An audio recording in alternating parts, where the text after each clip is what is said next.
Hello, and welcome to 2 Degrees, a podcast by Ethos Sustainability Solutions. My name is Peter Burdge, and I am here with Joe Camilleri, the CEO and president of Ethos. Joe, how are you?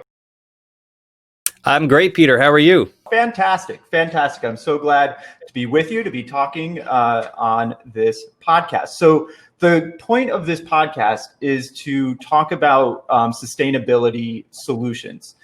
So we will have various episodes, some about plastics, about climate change, about various topics that have to do with sustainability. And we want to help to educate people about how they can be more sustainable in their lives.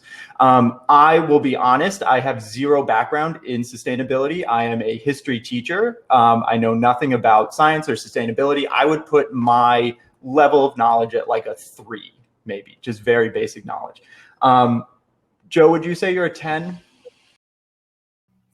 No, I don't think anybody's a 10 in knowledge about everything that has to do with sustainability.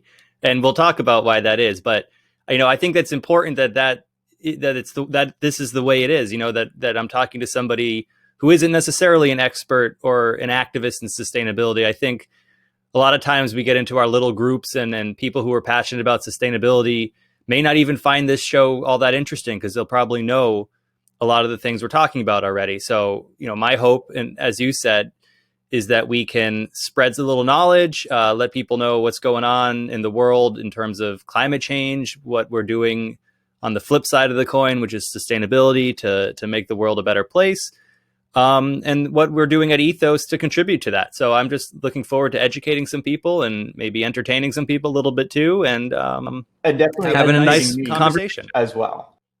And educating you. Well, you sort of are going to represent the viewer who doesn't necessarily know about sustainability. I think that's one thing that you're very good at, is explaining sustainability and all of these very complicated things in very simple terms. And I hope you live up to that as this goes forward. I hope so, yes, too. I very much hope so. I think actually I want to start just by asking you what, I guess it might be a simple question, but what is sustainability? What does that mean?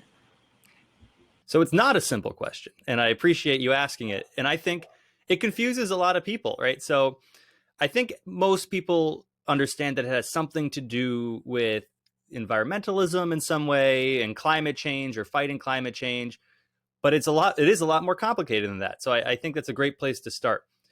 And there's sort of 2 ways of answering the question. So I'm going to start with my preferred way, and then we'll talk about the other ways as well. So I don't know if you've ever heard of something, I would assume that you haven't, called the Brundtland Commission. I have not heard of that. Chartered by...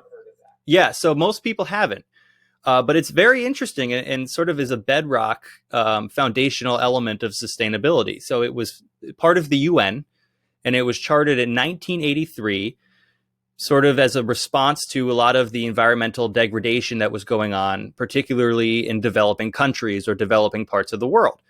And it was tasked with, among other things, determining what sustainability was or sustainable development was, because the UN is often tasked with the development of these parts of the world. So it resulted in a document called Our Common Future, which is often called, the Brundtland Report, which I recommend taking a look at. And one of the main takeaways from that report is that they came up with a definition of sustainable development, which they defined as sustainable development is, and I'm reading, I have notes in front of me, so I don't have this memorized. Sustainable development is development that meets the needs of the present without compromising the ability of future generations to meet their own needs.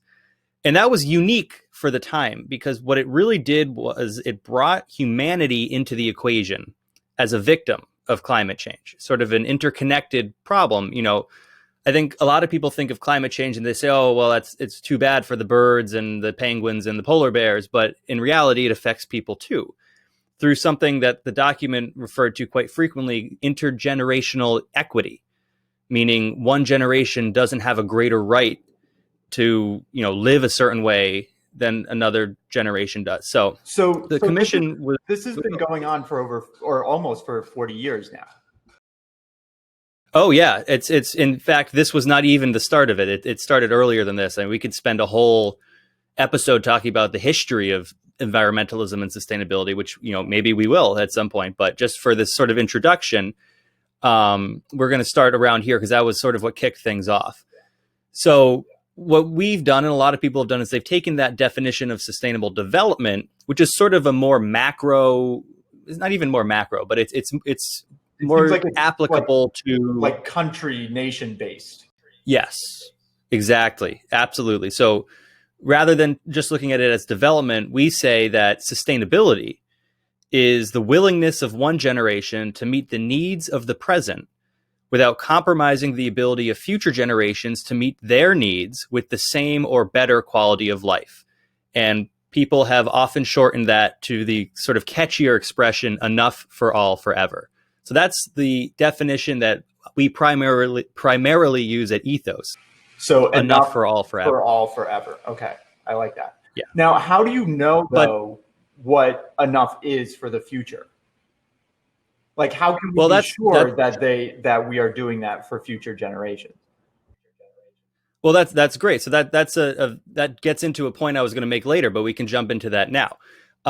There've been multiple attempts to do that. So I would like to start maybe with the Millennium Development Goals, right? So one of the attempts that was made to sort of outline what is enough was through the Millennium Development Goals, which came out in 2000 and were designed to sort of steer the world by 2015 to say, this is where we want to be by 2015. So there are 8 of them, 8 goals.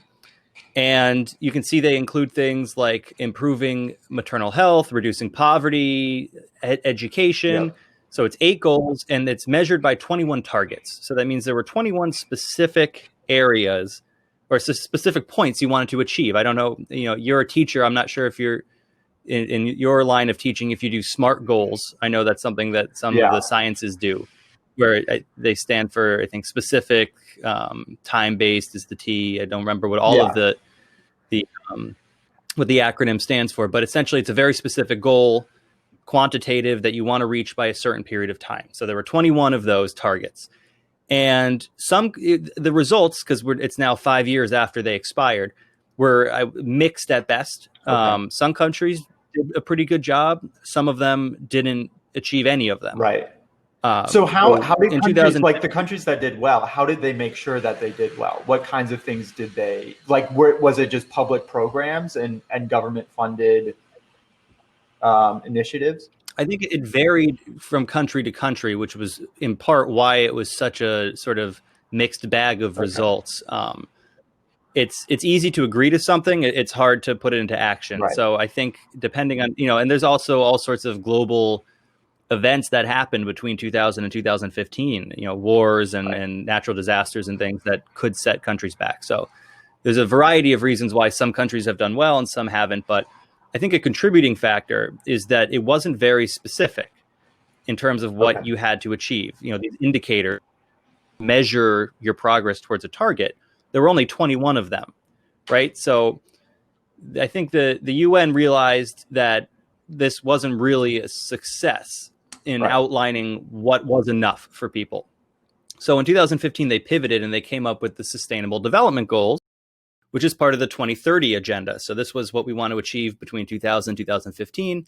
The SDGs is what do we want to achieve from 2015 to 2030. So here you can see there's more of them. In fact, there's 17 SDGs. They're more specific. Things are less clumped together within a goal, right? They don't take 2 sort of separate topics and squish them together within a number. There's 17 goals. There's 169 targets this time with 247 indicators. Okay.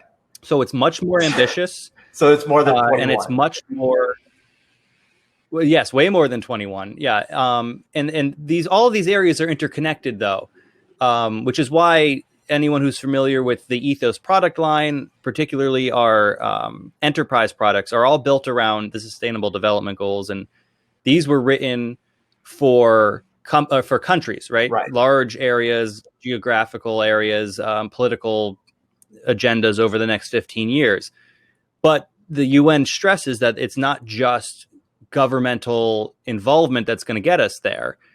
we need private industry, the private sector and individuals and families to contribute too. So what we do is we take the SDGs and we package them in such a way that a company can contribute to them or a family could contribute to them in an effective way, where you're not just taking a little nibble at some global problem, but you're actually making a better environment for the people of the stakeholders of your company. Right. I mean, do you think it's realistic for, say, even like a country, a company, an individual to do all 17?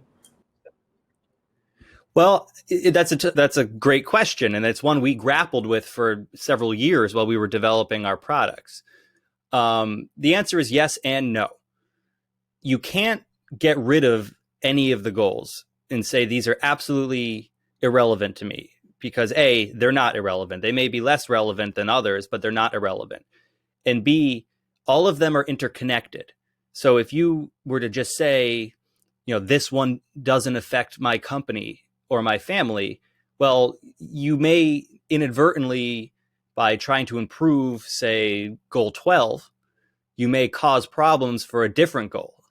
And if you had said originally, well, that's not relevant to me, so we're not going to do anything about it, you may not realize that you're actually having a negative effect, because they're all interconnected. So we look at sustainability holistically, meaning you can't just pick and choose different parts and say, well, this one's relevant, but this one isn't. That being said, we do realize that some of them are much more relevant to a company than others. So we have a special process, which we're going to talk about in a later episode, called a Materiality Assessment, which determines mathematically which ones are more relevant to a particular company than others. Well, because that's interesting, because there are just around the world, there's so many places that have different needs. Did they set these goals in mind, knowing that they were interconnected, that anywhere in the world, or even anywhere like in the United States, like all 17 could apply in some way because they're all connected? Like, that was purposeful that they did that. Yeah, certainly. And just because one is not relevant to you, if we're talking about on the country scale, if one's not particularly relevant, let's say to the US, it doesn't mean that the US isn't doing something that is affecting that goal for someone somewhere else in the world. A big issue with why climate change is as has progressed to where it is, and why sustainability is so necessary, and why it can be so hard for people to sort of understand a lot of these topics, is this sort of non-existent idea of a way. We think of this thing goes away. We throw this away, or we burn this gas and the exhaust goes away. But the fact of the matter is there is no such thing as a way. And until we start shooting stuff into space, we're going to have to deal with these things. And many of these things, while they may go away, that away is not non-existence. It's some other country. It's a impoverished community. It's a developing country, and it's having negative effects on them. The effects of climate change disproportionately affect developing communities far more than developed areas. And, I think you see a lot more urgency now about climate change and sustainability because it's starting to affect more developed areas. So now you get the people who have the ability to make more of a fuss about it because it's starting to affect them. But in Florida, right? Exactly. Or forest fires in California. Yeah. All the stuff you turn on the news and you heard we just had a hurricane hit the Gulf. I think it was the third or the fourth one this year that hit the same area. But these effects have been present in developing parts of the world for years. And it's just now that people are starting to say, oh, this is affecting me too. And that's an unfortunate part of humanity. It sometimes can be hard for people to jump into action until it actually affects them. That's just how it's just human nature. It's not something we should necessarily be critical of, but it's something we have to deal with within sustainability. How do you convince somebody to address something in their personal life when the negative effect of what they're doing might actually be, happening somewhere else, or contributing a small part to a bigger problem? Yeah. Do you think that enough people know about these sustainability goals? No, I don't think so. Or if they know about them, they don't know them well enough.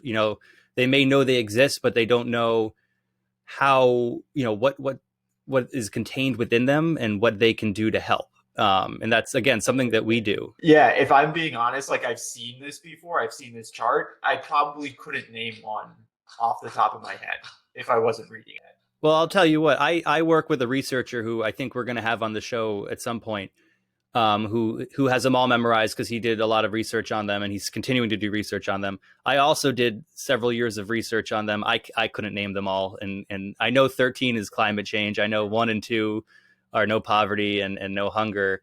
But, and that's a problem that I work with them and I don't even know them. And a confounding issue with that is if you were to go deeper into them, right? The language of these indicators and targets, these 169 targets and 247 indicators, it's written for policymakers and global economic and environmental scientists, and it's not easy to comprehend, which is why how it should be, right? I mean, like when you get down deep, it should be written for those people if they're like in charge of changing things. But if we want to make sure that more people are aware of them, it should be in plain language. Well, it's interesting. It's interesting that you say that because I we may talk about this later in this episode or in a subsequent episode when you talk about climate change as a scientific phenomenon. One of the more reliable sources in terms of the science behind it is called the IPCC, and they have 2 reports that they put out. They have this one, which is this really long, complicated scientific report, and then they have sort of a dumbed down version, which is called the IPCC report for policymakers. So in that instance, they're actually dumbing it down for political leaders and things like that. But you're right. And again, and we've said this before, and we'll talk about that in more detail later. But these goals, the SDGs, were not written for people to do. I mean, the goals were, if you look at the just the titles of these goals, they're very simple. And, you can, well, some of them are very simple, but, as an average person, you can look at them and get the gist of what it's saying. But when it comes down to action items, the targets and the indicators are not written for people and not written for companies. And that's what we at Ethos do, is we take these indicators and targets and we translate them or word them in such a way that it's relevant for a company or for a person or a family. Yeah. Okay. So one thing too, I'm curious about is the Paris Climate Accord. Is that tied into these sustainability goals? In many ways, it is. I'm not going to talk too much about the Paris Climate Accord. It's sort of a hot button political issue, okay. And the company, my company, does not do any sort of political consulting, or anything like that. We stick to companies, communities, and individuals. So we, as a matter of policy, try not to comment too politically. But that does fit into a conversation we're going to have later in terms of climate change and the name of the show, and that the idea of 2 degrees comes from the Paris Climate Agreement, and the countries of the world, many of them, almost all of them, agreeing to try to limit carbon emissions in such a way that it reduces global warming to less than 2 degrees Celsius above pre-industrial levels. So, and why 2 degrees? Why is that so important? Is it that goes back Fahrenheit or Celsius? It's 2 degrees Celsius. So that goes back to that IPCC report that I talked about, where they model different scenarios about what the effect would be were the climate to increase in average global temperature by different amounts, 1.5 degrees, 2 degrees, 2.5, 3, and so on. And 2 degrees is sort of considered the tipping point where things are not going to be great. It's not going to be normal. Yeah. The events that are happening, the forest fires and the increased severity and frequency of hurricanes, and the droughts and the heat waves and the polar ice cap melting, it's going to continue to happen, but it's going to be within hopefully a manageable zone. Yeah. We prefer 1.5 degrees Celsius. And anything above that is sort of a danger zone, where we have these things called positive feedback loops, which a positive feedback loop sounds like a good thing, but what it actually means mathematically is it makes the initial thing worse. So if you think about when you're talking on the phone and you get that reverberation of sound getting louder and louder, that's a positive feedback loop because it keeps getting worse and worse and worse and worse. It makes the initial problem worse. Okay. So once you get past that 2 degrees, we're concerned about these positive feedback loops of, well, the ocean is getting hotter and that's going to melt the ice caps, which is going to mean that the average temperature is going to get hotter, which is going to melt the ice caps more, which is going to make it hot, So things like that. It's a cycle, like a vicious cycle. It's cyclical. Yeah. Okay. So that's the concern, is that once those positive feedback loops kick in, we may not be able to do anything to stop it. It may be a runaway train. And that's the hard thing about this is, people argue about, and I hate to even give any credence to this type of argument that climate change might not exist or it might not be human caused, anthropogenic. And that's obviously nonsense. Right. But where the uncertainty does lie is what exactly is it going to look like? We know it's not going to be good, and we can estimate some of the effects. We know the forest fires and the natural disasters and the sea level rise, but what exact form that's going to take, we can model different scenarios, which is what the IPCC report does. But I can't sit here and tell you exactly what's going to happen at different temperature rises. And that's where the uncertainty is. And that's what's almost scarier, not whether or not this is real, because it is, and it's been proven and it's quite easy to prove. Yeah. But the issue is more so, what is it going to look like? Yeah. And we want to get to a point where we don't have to worry about figuring out what it's going to look like, because we never get there. Yeah. But it's not going to be good either way. Whatever it is, it's not going to be good. Yeah, it's again, it's the simplest way to describe it is or what we know is it's going to be more of the same. So it's going to be more forest fires. It's going to be more droughts. Some parts, and it's not going to be universal across the world. Where we live, in the Northeast in New England, we're actually going to get a lot more rain, supposedly. Mm-hmm. So it's not necessarily all the same problems for every part of the world. Right. Okay. So just to wrap everything up, let's bring it back to sustainability. If someone is listening to this, just day-to-day life, what are maybe 1, 2, 3 things that they could do just to be more sustainable every day? Yeah, so that's a great question. I think a lot of people know these things, but they maybe don't think to do them. So I'll give a couple that I think everyone probably knows, and I'll give one that maybe people don't necessarily know about. So obviously, you can change your light bulbs. And you know this, and we'll talk about this. And I'm a dork when it comes to light bulbs and plastic, right? Yes. So LED light bulbs are a must. And many other things, but particularly, I talk people's ears off about plastic and light bulbs. LED light bulbs, they cost more, they last 25 years, so they don't actually cost more over time. It's a bigger upfront cost, but you're paying less over time. Your electric bill can go down by like 25%. It's huge impact. Light bulbs make a huge impact on your electric bill, mainly because traditional light bulbs, if you've ever gone to unscrew a light bulb that's on, and you touch it and it hurts, it's hot. Well, you're paying for that heat. You've created that heat using electricity. You're paying for it, but that's not why you have a light bulb there. So it's a waste of money and it's a waste of energy. Get LED bulbs. So LED plastic bulbs don't release heat. They don't release as much heat. Most of the bulbs around me are LEDs. I could touch them. They're not as wasteful and they last longer. A second thing is avoid single-use plastics. I know you're probably tired of hearing of it.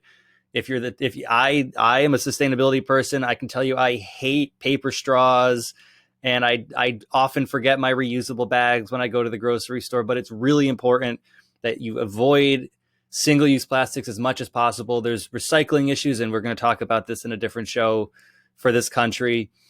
If you can, and then it's not possible to avoid it 100%. So make sure you know the rules about recycling where you live. Learn the numbers on the bottom. All you need to know is which plastics can be recycled and which can't, because they can't all be recycled. If I were to get a tattoo, it would say plastic bags are not recyclable. I would have it across my forehead because everybody recycles plastic bags and you can't recycle them. You can reuse them. You can repurpose them. You can't recycle them. So don't put them in the recycling. For Lent, didn't you give up single-use plastic for Lent? I did. Yeah, that was a thing that I did. It's not an uncommon thing. A lot of people. It went poorly. It was hard. It's not easy. I'm not going to sit up here and pretend that I'm better than everybody else. I struggle with this stuff too. It's not easy. We're asking people to make big changes. So whatever you can do to make a change is very. It has an impact, right? And we realize this isn't easy, and we're not asking anybody to do anything we wouldn't ask ourselves to do. So we try to do this as much as possible. The third thing, I was going to give 3 examples. Look to see if you can switch your home's energy to renewable energy. Sometimes it's called a power purchase agreement.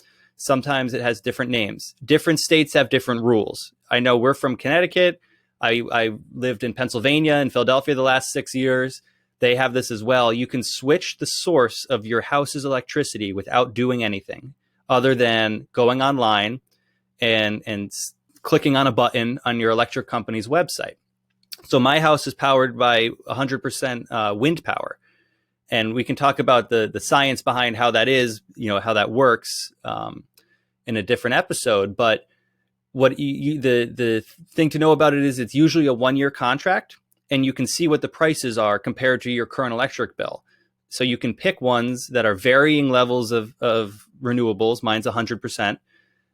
You can pick different kinds of renewables if you have a preference. But the main thing to look at is you want to have no service fees and no renewal fees. You want it to be as long as possible, and you want it to be cheaper than what you're currently paying, which for many people in many states, it can be. It was cheaper. We're paying less in electricity now using 100% renewable energy. So that's something you can do, and that has a huge impact. So look into that. I mean, you'll be saving money, and you won't have to change anything about the way you live just to make that one change. When you told me you had done that, I couldn't believe it. I couldn't believe that it was that easy. And that's possible, because when I think like switching to renewable energy, I think of this whole process of like installing solar panels or like this huge process, but it's actually, it's amazing how easy that is. So, yeah, absolutely. Yeah. All right. Well, thank you very much. Thank you, Joe, for all of that wonderful information about sustainability. And thank you so much for listening. We are going to continue with a few more episodes after this, hopefully many more episodes, again, with varying themes related to what we talked about today. I just would say, if anyone found this interesting and would like to learn more, obviously come back here and check for future episodes. We're going to be hopefully making a lot. I've been enjoying this greatly. But also you can check out our website, ethosass.com. You can also email us at info@ethosass.com. We'll put up the contact information. Reach out. All the stuff we talked about today, you can find more information about it on our website. So please feel free to check that out. Absolutely. So again, thank you very much. Thanks for listening, and we hope to see you again sometime soon.